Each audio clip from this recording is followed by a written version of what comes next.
Mulheres em Cena de hoje veio até a frente da maior escola estadual de Santa Maria para contar a história de uma mulher que domina a matemática e a arte de fazer acontecer. Ela saiu da cidade natal dela, na 4ª região de imigração italiana, e veio para Santa Maria estudar no Colégio Manuel Ribas e no Colégio Silon Rosa, que na época se chamava Escola Artesanal e ficava aqui do ladinho do Maneco. A nossa entrevistada de hoje é a professora Vanilde Bisonin, pró-reitora acadêmica da Universidade Franciscana. Professora, muito obrigada por aceitar nosso convite. Eu que agradeço a oportunidade de conversarmos um pouquinho sobre a minha vida. Professora, eu quero saber, quando a senhora veio para Santa Maria, estudou nesses colégios, como é que era o ensino na época? Era bastante diferente do que a gente vê hoje, né? Sim, completamente diferente. Em primeiro lugar, porque eu fiz o meu estudo primários em São João do Polese, numa escola particular das Irmãs da Imaculada Conceição, que tinha uma escola ao lado da igreja, hoje desaparecida. E na época nós precisávamos fazer exame de admissão. Não se entrava no curso ginasial na época sem fazer um exame. Assim também como na escola normal, que eu cursei depois, seria nosso ensino médio. Então, eu fiz esse exame de admissão, fui aprovada na Escola Artesanal Silon Rosa, como a gente está vendo aqui. E aí eu vim para Santa Maria. Então eu era uma menininha, né, com 12 anos. Eu vim para cá e quem me trouxe para cá era uma irmã mais velha, que era professora do próprio Colégio Silon Rosa. E era um estudo diferente pelo seguinte, era uma escola em tempo integral. E para meninas da minha idade naquela época, era muito bom, porque a gente passava o dia inteiro no colégio. E de manhã, então, nós tínhamos aulas de disciplinas comuns, como nós temos hoje. E à tarde, por isso que a escola se chama artesanal. E à tarde nós tínhamos oficinas de todos os tipos de atividades, artes especialmente, e esportes. Então eu me dediquei muito à pintura, que era uma coisa que eu gostava muito, e também a rendas. Então eu aprendi uma série de rendas e a técnica de pinturas. Que ano mais ou menos isso, professora? Isso foi em 1965, 66, 67, 68. E o colégio ficava aqui, Exatamente no aqui. mesmo prédio? Isso, no mesmo prédio. No mesmo prédio então, funcionava, se vocês olharem, tem uma parte à esquerda, que era a Escola Silon Rosa, e do outro lado era o Colégio Estadual Manuel Ribas, né? Então as meninas estudavam no Silon Rosa e a maioria dos meninos estudavam no Colégio Manuel Ribas. E aí é que ficava gostoso da gente vir para a aula, porque na hora do recreio, o recreio eram juntos. As duas escolas tinham o mesmo pátio. Então o recreio era uma hora muito esperada, porque era a paquera total que acontecia ali, né? E já tinha a banda famosa do Manuel Ribas. A banda do Manuel Ribas, ela já foi premiada e eram meninos adolescentes, da mesma idade que nós, né? Então era um ambiente assim, você vir para o colégio era um motivo, sempre um motivo agradável, não era um motivo assim, de estudo, etc. Então à tarde nós aprendíamos assim, uma série de outras atividades fora dessas aulas normais que nós temos hoje. Apenas disciplinas de português, matemática, história, geografia, etc. Era aquele que se chamava mesmo, artes e ofícios. Por causa disso, eu tive muita tendência para artes também, estudar artes. Eu me lembro que na época que eu fui premiada, inclusive com um quadro, a gente tinha que fazer uma pintura, e eu fiz um quadro bastante bucólico da região que eu morava. E aí foi assim, uma premiação, né? A gente foi convidada, todos nós éramos convidados, e eu resolvi que naquele final de semana eu não viria para o colégio. Era um sábado e eu disse, não vou para o colégio, vou para a casa dos meus pais. E a diretora ficou desesperada, porque eu teria que vir. Para receber o prêmio. E aí eu resolvi vir, logicamente, né? E recebi o prêmio. Então eu fiquei muito em dúvida, na hora de escolher a minha profissão, eu fiquei muito em dúvida se eu tinha certeza que eu seria professora, que eu gostaria de ser professora. Mas eu não sabia de quê, porque eu gostava tanto de artes quanto também da matemática. E parecem coisas diferentes ou não, professora? Dá para unir as duas assim? Nós já até unimos, nós temos até fomos criando, depois com o tempo, quando me tornei mais uma pesquisadora, a gente fez, eu juntamente com minhas irmãs, fizemos um DVD, que foi publicado pela própria UFN, unindo artes com matemática, né? Na realidade tem muito a ver com geometria, né? Tudo isso. Então, naquela época, me lembro que eu fiquei muito em dúvida. Mas aí, quando eu fui para o ensino médio, que fiz aqui no Colégio Manuel Ribas, então, terminei o ginásio no Colégio Silon Rosa e cursei o científico no Colégio Estadual Manuel Ribas. Então, fiquei no mesmo ambiente. Mas, ao mesmo tempo, também, eu fui muito influenciada por uma irmã mais velha minha, chamada Elda Ana Bisonin, já falecida, que era professora estadual de português e francês, e sempre nos disse que a profissão de professor era uma grande profissão. Sempre nos incentivou a ser professora, tanto que eu e todas as minhas irmãs somos professoras. Quantas são? Nós somos em 3 que somos professoras, né? E aí então, como eu queria muito ser professora, e do ponto de vista financeiro também, meu pai também não era tão... tinha dificuldades financeiras, porque nós estamos em 11 irmãos, né? Então, manter a gente em Santa Maria não era tão fácil, né? E morava no interior de Polesne? Morava no interior de Polesne, chamado Linha da Lagoa. A casa ainda permanece lá, né?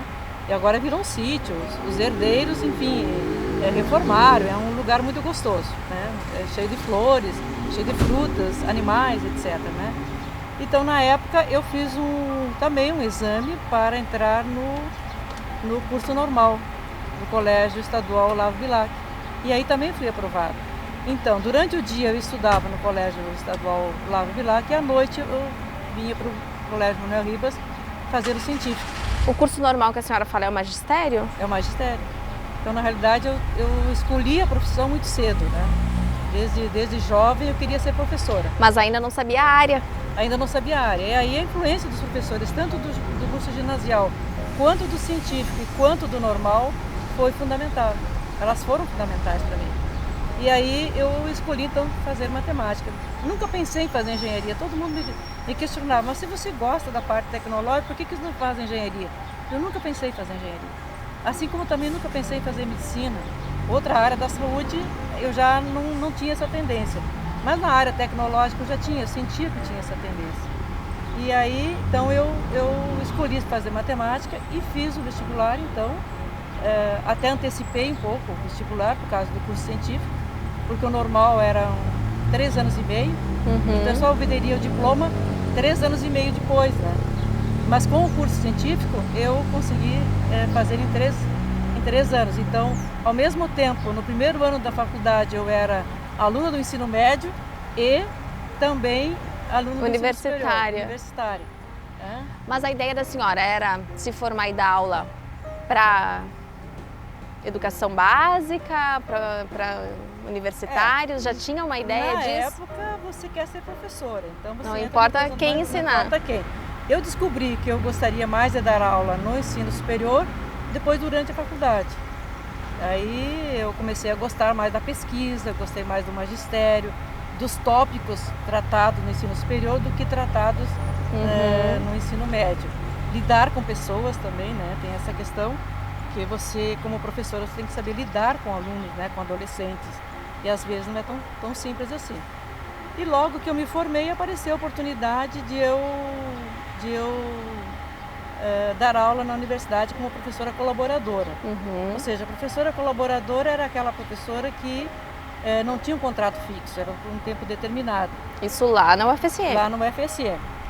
E para dar continuidade ao trabalho, eu deveria entrar então no curso, fazer a pós-graduação, num curso de mestrado em stricto sensu. E na época não tinha de matemática. Então, a partir de orientações da própria Pró-Reitoria de Pós-Graduação da universidade, eles me orientaram para que eu procurasse um curso no Rio de Janeiro, ou São Paulo, ou Minas Gerais que tinha. E eu procurei então na Universidade Federal do Rio de Janeiro, fiz a seleção, fui aprovada, e lá, uma guriazinha de 20 e poucos anos, eu vou para o Rio de Janeiro. E aí começa também uma nova vida, uma outra oportunidade que eu tive também.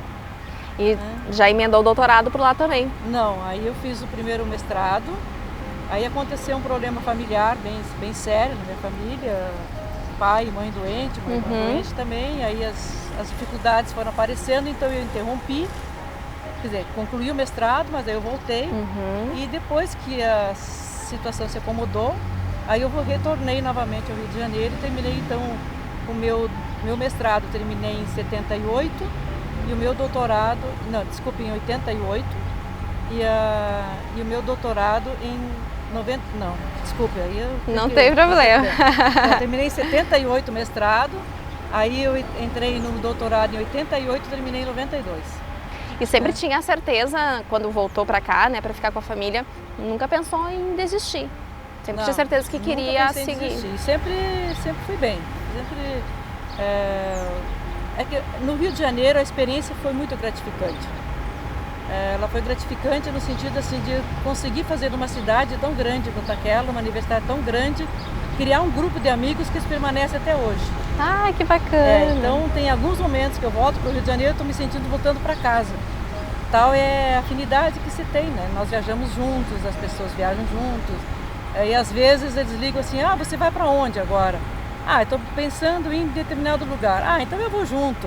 Aí se organizam lá e a gente vai junto de novo, viajando. Então é um grupo extremamente grande de pessoas que a gente conseguiu criar e manter uma amizade permanente até hoje. E como é que eram as turmas de matemática nessa época, professora? Havia muitas mulheres ou era uma minoria? Como é que era? Sempre nas turmas de magistério e nas licenciaturas, que muitas vezes nós tínhamos aulas junto com o pessoal da química, da biologia, da física, maioria mulheres. Sempre é uma profissão muito mais feminina do que masculina. Para a educação básica, para a educação superior, em determinadas áreas é muito mais masculino do que feminino. É isso que eu ia lhe perguntar, porque eu até vi, a senhora compartilhou na sua rede social uma publicação de uma professora lá do Instituto de Matemática Pura e Aplicada, isso, me corrija se eu errar o nome, que fala que o número de mulheres que se formam vai diminuindo. Na graduação é 42%, e depois vai diminuindo no mestrado e doutorado, não tem muito incentivo à pesquisa, isso é verdade? Isso é verdade, mas tem um problema ali, que é a questão da maternidade, né?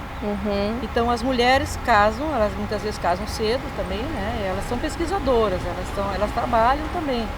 Mas a maternidade, muitas vezes você tem que dar prioridade ao filho que você gerou. Então é muito mais difícil para elas, porque você tem que trabalhar, cuidar da casa, cuidar do filho, etc, né? Então essa dificuldade, eu vejo assim, relaciono muito a questão do número de mulheres na ciência pela questão da maternidade, ela complica um pouquinho, né? E tem preconceito, professora, de mulheres no mundo acadêmico, muito, assim? Muito, especialmente na área de matemática tem muito preconceito. Se a gente for olhar a própria história da matemática, eu lembro que eu li a história da Lazieka, né? A Lazieka é uma matemática russa que foi a primeira mulher que conseguiu ter reconhecido um resultado matemático inédito com o nome dela, porque sempre era o marido dela que levava o nome. Então ela trabalhava, ele também era matemático, mas então ela conseguiu fazer como se fosse reconhecido o seu trabalho. Então, de modo geral, as mulheres elas são muito oprimidas nesse sentido de serem cientistas ainda no mundo inteiro, não é só no Brasil não, no mundo inteiro. Mas a senhora vê um cenário mais animador daqui para frente? Está melhorando isso ou não? Bom, o que eu vejo é que na discussão do mundo inteiro está se discutindo essa questão de gênero, né? Então, no Brasil há agora as 3 sociedades que existem, né? A Sociedade Brasileira de Matemática, a Sociedade Brasileira de Matemática Aplicada e Computacional e a Sociedade Brasileira de Educação Matemática. As 3 sociedades abriram espaço para a discussão dessa questão de gênero. Então, isso faz com que as mulheres estão se unindo mais, organizando eventos para discutirem o seu papel. Eu acho isso muito importante, eu acho que é uma guinada totalmente diferente. E foi justamente num evento desses, destinado a mulheres matemáticas, que a senhora e a sua irmã ganharam um prêmio, né? Isso, eles resolveram fazer o primeiro encontro no Instituto de Matemática Pura e Aplicada, as mulheres na ciência, as mulheres na matemática. E aí então escolheram algumas mulheres no Brasil que se destacaram e a gente foi reconhecido. Então uma trajetória que é reconhecida e isso é muito bom, né? A irmã da professora também é professora lá na Universidade Franciscana de Matemática. Ela se formou depois que a senhora? Sim, ela é mais nova, 2 anos mais nova que eu, então ela se formou depois, né? A senhora comentou de algumas histórias lá no Rio de Janeiro, professora. Eu quero saber, assim, como é que foi essa passagem por lá no mestrado e no doutorado, como é que foi um pouquinho da sua vida lá no Rio de Janeiro. Então. A senhora comentou que foi muito nova, né? Como é que é? Isso. Porque um primeiro desafio é sair de Polesna e vir para Santa Maria, que é pertinho, mas também é uma cidade maior, né? Então, um desafio muito maior foi ir para o Rio de Janeiro. Então, é como se fosse uma caipira numa cidade grande, né? Mas a história que eu acho interessante é que eu usava cabelo comprido, cabelo longo, assim. Era um cabelo bonito. Mas eu era jovem, né? Então, o cabelo comprido ficava muito bem. E aí, em uma determinada época, a gente esqueceu, alugávamos um apartamento, um grupo de estudantes, e a gente esqueceu de pagar a conta do gás.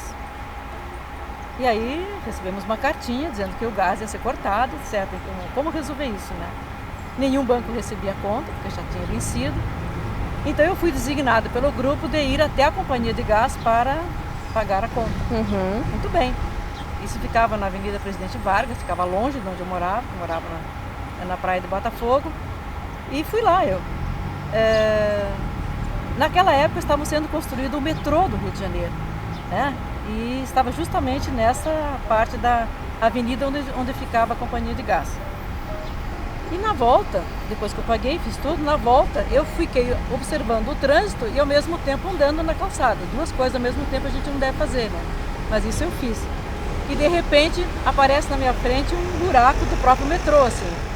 E eu fui caindo, né? Fui resvalando.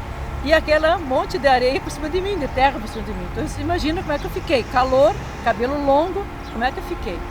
Aí as pessoas me ajudaram a sair e eu precisava ir para casa. Bom, do jeito que eu estava, ninguém me dava carona, nenhum táxi parava, nenhuma pessoa me ajudava. Eu não podia nem entrar em ônibus porque o ônibus era na direção contrária. Então, em última análise, eu consegui me botar na frente de um táxi, assim, pelo amor de Deus, eu acabei de cair neste buraco aqui, eu preciso ir para casa. E aí ele fez isso, acho que se compadeceu comigo. Bom, primeiro ponto que eu fiz, tomar um banho e cortar o cabelo. Cortou o cabelo, Aí a partir daí totalmente eu comecei a usar cabelo curto, entende? Então, olha só, mas não chegou a se machucar no buraco? Não cheguei a machucar, porque não era tão profundo assim, né? Mas foi uma coisa assim, toda vez que eu passo naquele lugar, assim, meu Deus, como é que eu fui cair nisso? E depois nunca mais teve cabelo longo? Nunca mais tive cabelo longo. Olha só. Então, o Rio de Janeiro me marcou por causa de, entre outras coisas. Né? E lá a senhora morava com colegas? Aonde que a senhora foi morar?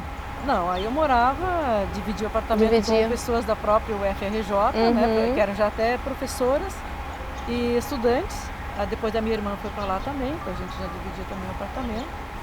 E levava a vida de estudante, muito gostosa, né, porque só se preocupa em estudar também, essa é outra coisa boa, né, que você tem a oportunidade de só estudar, né, na cidade e aproveitar aquilo que a cidade tem para te oferecer, que é muita cultura, né.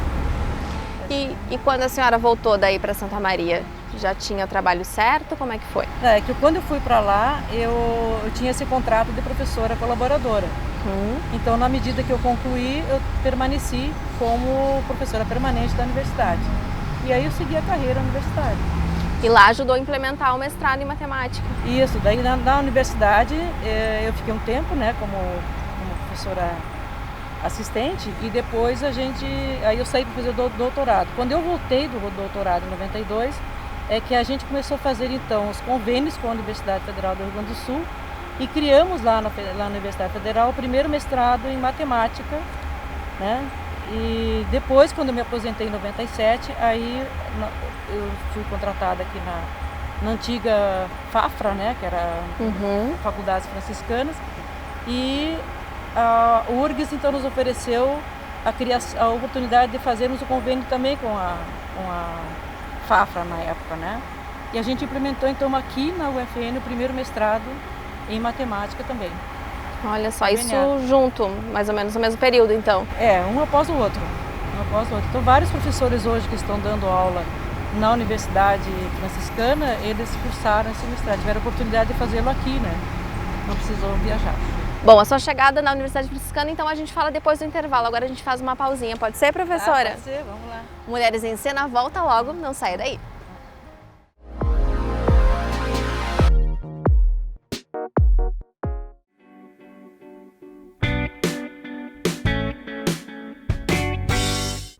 Você já sonhou em empreender, mas tem medo de se perder na parte burocrática de uma empresa? Então a nossa dica de hoje é para você que ainda não conhece o ambiente de inovação da Universidade Franciscana e pensa em abrir uma empresa de sucesso no futuro. A dica é por conta do professor do curso de Administração e coordenador do Espaço Ambiente de Inovação, Lissandro Dallanora. Oi, você sabe onde buscar apoio para criar o seu negócio? Diversos são os atores que apoiam o desenvolvimento de uma ideia para transformá-las em negócio. Um destes são os ambientes de inovação, que são constituídos por ambientes colaborativos, incubadoras tecnológicas e espaço para empresas residentes. Se você se interessou, fique de olho nos editais da Universidade Franciscana na página da instituição para poder participar do espaço de ambiente e inovação. Tem mais alguma dúvida no ramo da administração ou outras áreas da nossa Universidade Franciscana? Por favor, mande para a gente por e-mail ou pelas nossas redes sociais. Até a próxima dica. Tchau!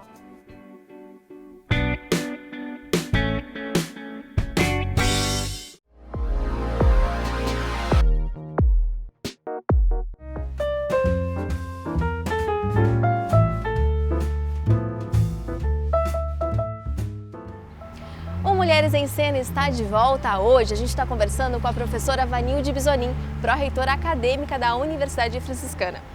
Professora, agora eu gostaria de saber como é que foi a sua chegada na UFN, né? Então, Fafra, como a senhora estava mencionando, Sim. Foi para dar aula no mestrado, no curso de graduação em matemática. Como é que foi essa chegada? Então, eu me aposentei na Universidade Federal de Santa Maria em 1996, outubro de 96. E em março de 97 eu comecei a dar aula na Universidade Franciscana. Na época era Fafra, Faculdades Franciscanas. Eu estava dando aula na graduação. Nós não tínhamos nenhum curso de pós-graduação. Então, nós atendíamos a graduação e na época também nós queríamos um curso chamado de Matemática Aplicada e Computacional. Então, tinha dois cursos, o de licenciatura e o bacharelado.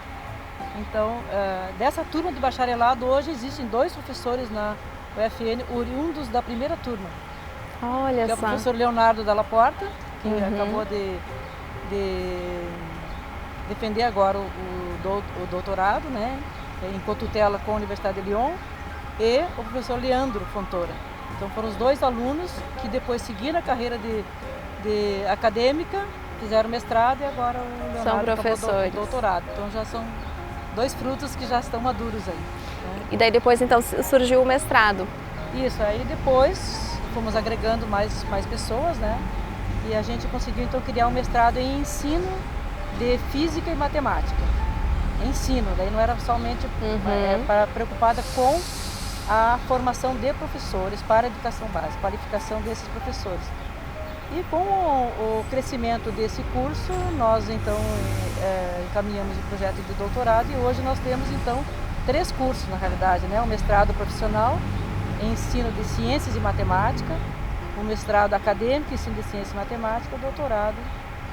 E professora, ter, né, todo esse programa de pós-graduação é uma maneira de, claro, incentivar a formação dos professores, mas também de valorizar o profissional professor, né? Professor que hoje em dia está tão, digamos que, desmotivado por algumas questões mais amplas, que a gente pode dizer, né?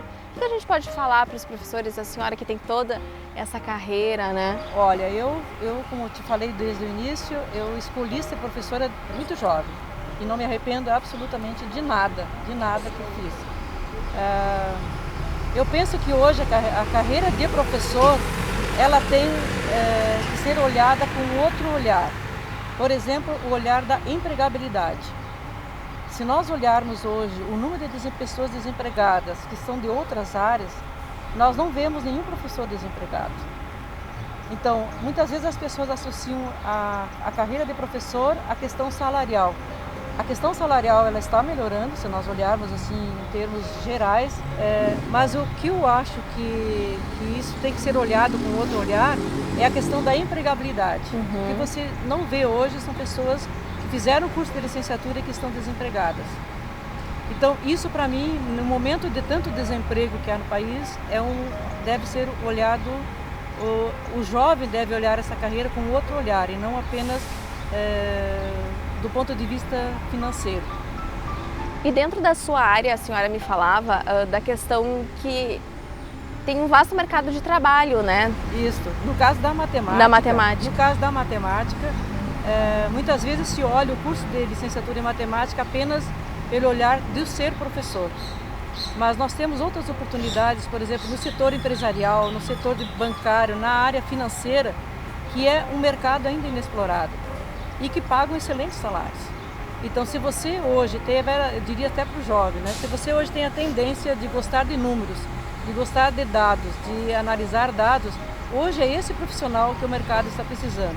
Pessoas com habilidades e competências para lidar com dados, fazerem previsões, fazerem simulações, de modo que as empresas também possam se sentir seguras do que vem por aí, do que pode vir a ter logo ali adiante. Então, nesse sentido, o matemático, a matemática, ela te traz essa bagagem que você pode aproveitar para ter um bom emprego também. Professora, agora eu queria mudar um pouquinho e falar da vida da senhora na relação de gestão, né? A senhora como pró-reitora acadêmica, como é que é lidar assim com toda uma estrutura organizacional, podemos dizer assim, com pessoas... Eu ouvi falar que a senhora faz acontecer. Não é tanto, não. E fez acontecer muito? A gestão a gente tem que gostar, em primeiro lugar, né? Tem que ser uma pessoa organizada e tem que ter um diálogo permanente, porque você lida o tempo inteiro com pessoas e com problemas. Então, o que eu digo? Quem está na gestão é para lidar com problemas. Como eu sou da área de matemática, o problema não é problema. Né? Então, eu mais ou menos penso assim. E o dia a dia na instituição é basicamente resolver problemas relacionados com o aluno, problemas relacionados muitas vezes com professores, com cursos, com o Ministério da Educação, e isso te faz, você aprende no dia a dia, não há uma receita pronta, você tem que estar aberto a discutir com as pessoas, a dialogar com as pessoas, a ter um trabalho de colaboração, e o sucesso ele vem disso, ele vem da transparência e da colaboração. E é isso que eu tento implementar no meu dia a dia. Então, por exemplo, eu tenho um determinado assunto que eu gostaria de ver aprovado no Conselho Universitário. Antes disso, eu faço uma reunião da Câmara de Graduação, coloco esse assunto em pauta com todos os coordenadores, ouço todos eles e a partir daí eu redijo o documento para encaminhar ao Conselho Universitário. Então, fazer acontecer eu acho que está um pouco ligado a isso que as pessoas falam. Porque, como é um trabalho transparente e discutido de forma colaborativa, não tem por que ter atrito depois, né? E o cargo de gestão, assim, como é que veio para a senhora? A gente sabe que hoje em dia as mulheres ainda são minoria nesses cargos, né? Sim. Como é que é ter, assim, um cargo tão representativo, né? Ser mulher, isso é bacana, professora? Como é que a gente pode falar sobre? Olha, eu me sinto honrada de estar nesse cargo, né? Há muito tempo. E na época que eu fui convidada, a diretora da faculdade franciscana era a irmã Irani, então ela se chamava diretora. Aí com o advento do centro universitário, então ela recebeu o status de reitor e os diretores receberam o status de pró-reitores, né? No caso eu era pró-reitora acadêmica. Depois com a transformação universitária passou a ser a pró-reitora acadêmica. Então eu fui convidada pela irmã Irani e estamos juntos até hoje, né? Nas alegrias e nas tristezas, né? Mas a gente tem conseguido fazer um trabalho colaborativo com toda a reitoria. Eu acho muito bonito, assim, muito gratificante, porque várias pessoas passaram por aí e sempre foi no sentido positivo. Nós nunca retrocedemos. A instituição ela vem num crescente desde que foi criada. Tanto que estamos no status de universidade agora, Isso, né? status de universidade, exatamente. E professora, a gente falou muito da sua vida profissional. Agora eu queria falar um pouquinho da sua vida, né, como mulher, professora Vanilde. A senhora é muito ligada à família, né? Sim, sou. Como é que é essa relação? Bom, eu, como te disse, né, eu estudei aqui no Colégio João Rosa, então eu também era namoradeira. Também tive meus namorados, né, que gostavam muito da banda do Maneco, na época do Maneco, né? Então, por exemplo, o desfile de 7 de setembro era um dia glorioso, né? Porque eram as meninas desfilando ao som da banda dos meninos, então era gostoso. Como eu tive uma vida muito itinerante, então um pouco em Santa Maria, um pouco no Rio de Janeiro, vai e volta no Rio de Janeiro, o casamento ficou um pouco fora desse contexto todo. É isso que a vida, às vezes, acadêmica tem esses lados, né?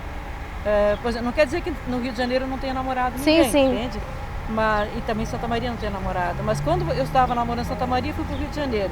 Quando eu namorava no Rio de Janeiro, eu voltei para Santa Maria. Então é difícil você fazer uma relação a 1.500 quilômetros de distância, né? Então isso foi vamos dizer assim, o lado ruim, né? Que você não se estabilizou numa casa, numa família, porque você investiu na carreira acadêmica. Foi uma escolha, e essa escolha é o que eu estou vivendo hoje, né? A gente quer no programa falar muito disso, assim, a partir das nossas histórias, contar que não existe um padrão de felicidade, né, professora, como a gente acha, a mulher tem que casar e ter filhos. Não existe mais esse padrão, cada um faz a sua escolha, o que acha melhor para si, exatamente. né? Então, assim, não quer dizer que o tempo que eu fiquei no Rio de Janeiro foi infeliz, não, eu só estudei, não. Eu aproveitei muito a parte cultural, as praias, as belezas naturais. Então eu viajei bastante, ao mesmo tempo eu consegui conciliar toda uma vida particular com a vida acadêmica sem nenhum estresse, entende? Mas é uma cidade assim que te traz muitas alegrias, muitas oportunidades também, né? E também tive convite para ficar lá, para trabalhar lá. Mas eu tenho uma questão ética que eu não abro mão, né?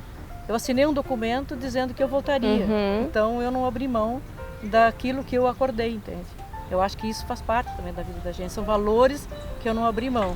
Então eu tive a oportunidade, por exemplo, de largar a Universidade Federal de Santa Maria, trabalhar no Rio de Janeiro, na universidade, uma grande universidade, uma universidade de referência, mas eu tinha assinado um documento dizendo que eu tinha esse compromisso de retornar. E eu cumpri. E que bom que a senhora voltou. E aqui, professora, a senhora fica também mais perto, a senhora tem sobrinhos, né? Sim, tenho sobrinhos, tenho vários sobrinhos, porque a família é grande também, né? Mas eu gosto muito de viajar, assim, então de tempos em tempos eu estou fazendo uma viagem, sempre cada uma mais maravilhosa do que a outra. Então, quando eu estou aqui, eu dou suporte à família também, eles também me dão suporte, mas também tem momentos que eu pego o avião e vou pelo mundo afora. O que a senhora já conheceu ou gostaria de conhecer ainda? Bom, viagem que me marcou muito foi para Grécia e Turquia, que foram fantásticas, né? A última que eu realizei, penúltima que eu realizei, que foi para Dinamarca, Suécia, Alemanha, também foi maravilhosa. E a última mesmo foi para Colômbia, Medellín, Bogotá, que me surpreendeu muito, um país que me surpreendeu, assim, positivamente, né?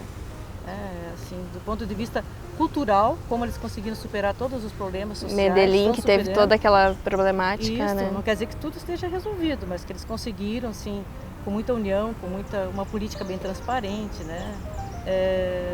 Dar uma direção para aquela cidade que é algo incrível, assim, algo nunca visto, né? E a senhora disse que se aposentou lá da Universidade Federal, veio para a UFN. A senhora não pensa em parar?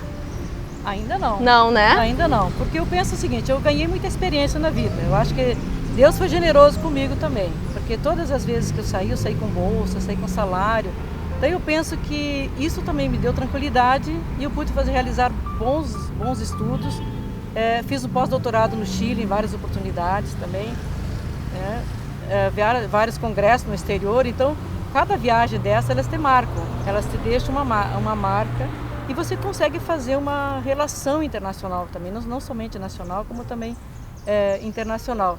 Então eu tenho uma bagagem que eu gostaria de transmitir para outras pessoas, né? E eu acho que eu ainda posso contribuir na formação de novos alunos, como eu estou orientando agora alunos de doutorado, alunos de mestrado, e sempre com aquela questão, né, de tentar qualificá-los cada vez mais. Esse é o meu desejo, né? E aproveitando que nós estamos com as inscrições abertas do vestibular, gente, se inscrevam para matemática, né, professora? Olha o exemplo da professora Vanilde. Venha fazer matemática, estou aqui aguardando vocês. Professora, muito obrigada por nos receber, contar um pouquinho da sua história para a gente e que, né, sirva de inspiração para muita gente aí, principalmente para os vestibulandos de matemática. Muito obrigada. Quero parabenizá-la também pela condução da entrevista, que foi muito leve, muito competente. Parabéns. A gente agradece. Obrigada. E muito obrigada pela sua companhia e até o próximo programa.